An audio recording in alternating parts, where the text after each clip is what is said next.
Well, from the moment we conceded, it didn't really look like we were going to get ourselves back into the match. I think, with the exception of maybe the last 10, 15 minutes of the game where, you know, Arteta has made all these substitutions. Eddie has come on, Reece Nelson has come on, Smith Rowe has come on. Um, you're always going to get that. I think a team more than happy to take what they had and defend, and they defended well the entire game.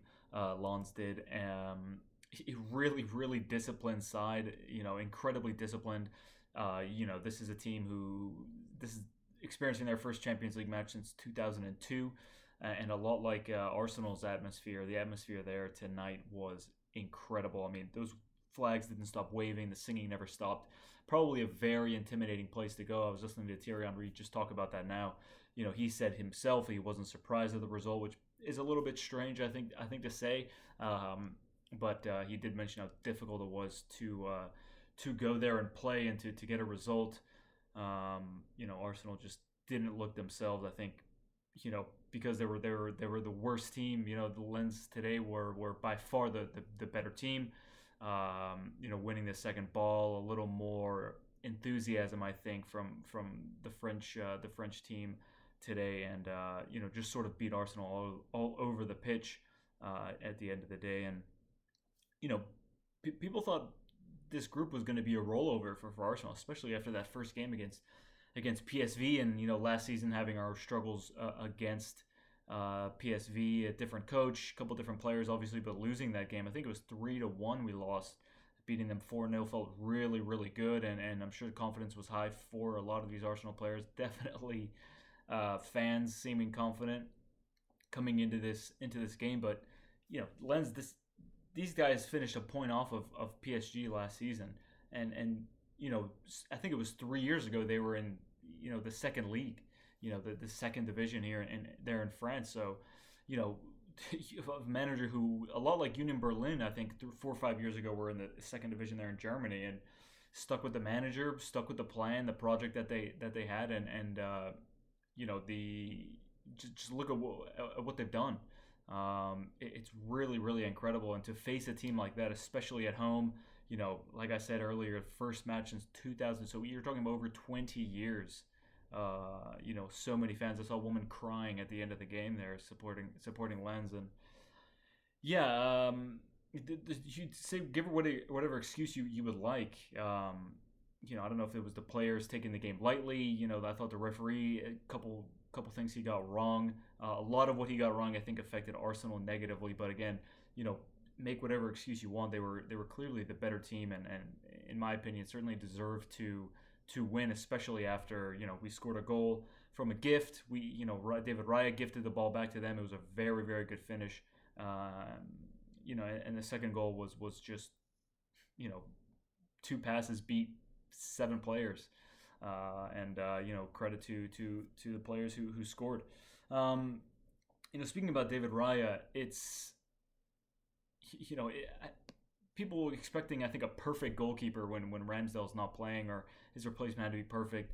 Let's get something right. David Raya is very good goalkeeper, but he's not perfect by any means, and I think marginally better at some things than Ramsdale. But not saying Ramsdale could have saved either of those tonight, but when players make a mistake, you tend to go back and look at it and analyze it and think, could someone else have done different?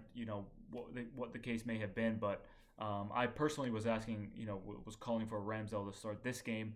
I would imagine Arteta sticks with Raya against City on Sunday. And look, it's fine, but people need to lower their expectations like a little bit. About Raya, he's not perfect. No goalkeeper is, and I've seen a lot of back and forth, a lot of abuse, sort of hurled at both goalkeepers, which to me never made any sense.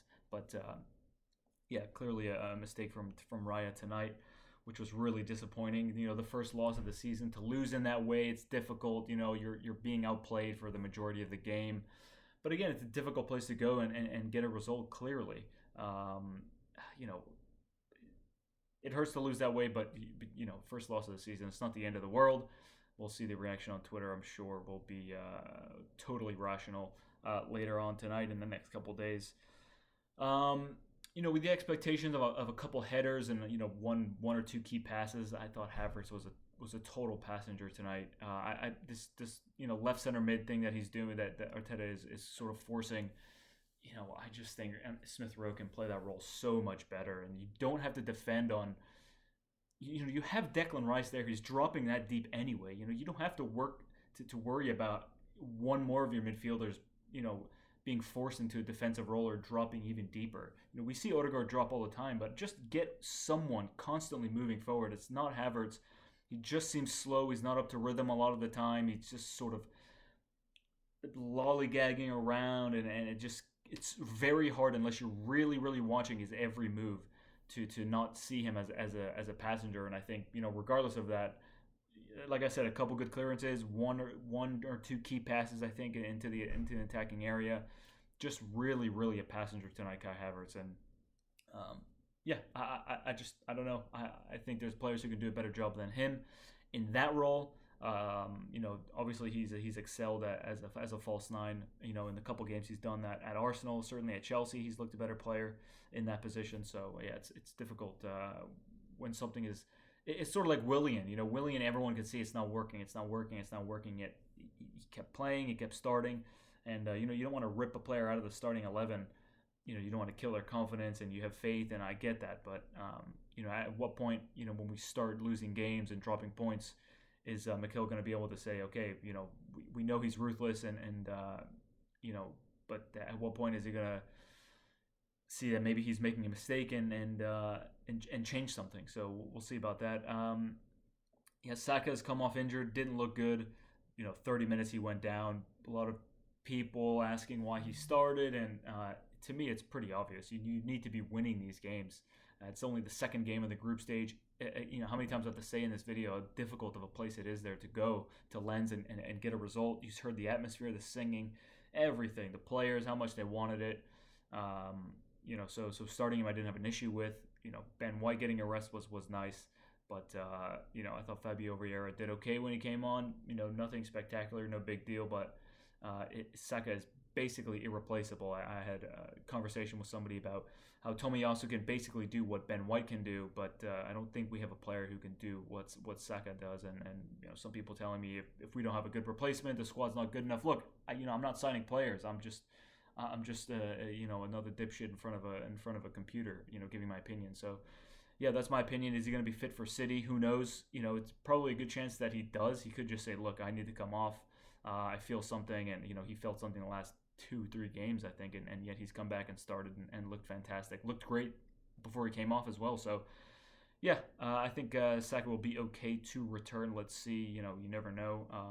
Maybe someone else starts in his place. If so, I would like to see Smith Rowe or Reece Nelson starting in that place, because I think against Man City you need a player who can whoever it is, whatever defender it is, put them under pressure, and you need to be able to beat that player. I think Reece Nelson is definitely a candidate to do that, and Smith Rowe I think both better at it than Vieira. I think Vieira is more of a he's better with finding a pass, finding space, but I think Reece Nelson especially can beat a man one-on-one, can beat someone in a two people in a 2v1 as well. So that's the change I would like to see. Personally, I don't want to see Vieira in the side if Saka is out. It would be Smith Rowe or Reece Nelson for me. So you can let me know what you think, what you would like to see against City on Sunday. But yeah, all in all, super disappointing to lose that game. But I will be back for a video on Sunday. So thank you very much for watching. If you've made it this far, I do really appreciate it, and I will see you when I see you.